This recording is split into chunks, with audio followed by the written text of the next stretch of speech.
I think if you talk to women, the women I talk to on the trail that I've talked to for years, this has always been an issue about fairness in education, access to jobs. I've been working for a long time, and we fought for women to go on the bench and become doctors and run for office and to have a voice and be at the table. If you don't work with, see those people or hear those voices, you're not going to be a champion for them when you're governor. I will be a champion for them because I've lived them, and that includes access to birth control. I mean, his comment after the Hobby Lobby decision was, oh, it doesn't matter. But that was his first response, meaning he doesn't see or hear people who don't have access to birth control, who are making less money, who don't have earned sick time.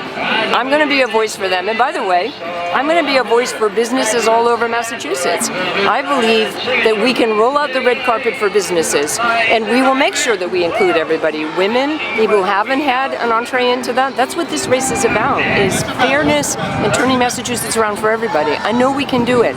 I've been doing it as Attorney General. I've heard it on the trail. I'm happy to go toe-to-toe with Charlie on these issues. But it's really important that we turn this economy around for everybody. We see what happens when it's for Wall Street, when it's for people at the top. We just are coming out of the toughest recession we've ever had because investors made their money and people were ignored. But we don't have to do that here in Massachusetts, and under Governor Coakley, we won't. We raised kids in a two working parent households, and we're quite familiar with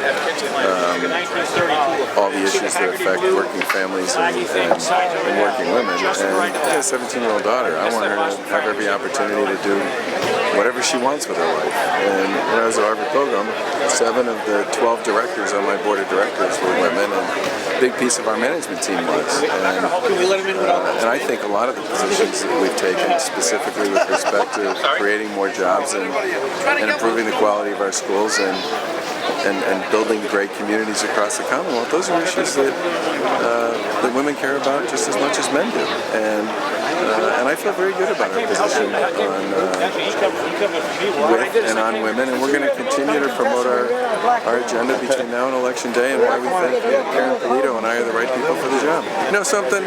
I'm going to focus on what I can focus on, which is our agenda and our experience. You know, Karen and I are the only people in the race who've actually served in local government. Karen and I are the only folks in the race who spent sort of a bunch of our lives in the public sector and a bunch of our time in the private sector. Karen's got legislative experience, I've got executive experience on Beacon Hill. And I think our experience, along with our message and our vision for Massachusetts, is going to appeal to people across the spectrum, men and women.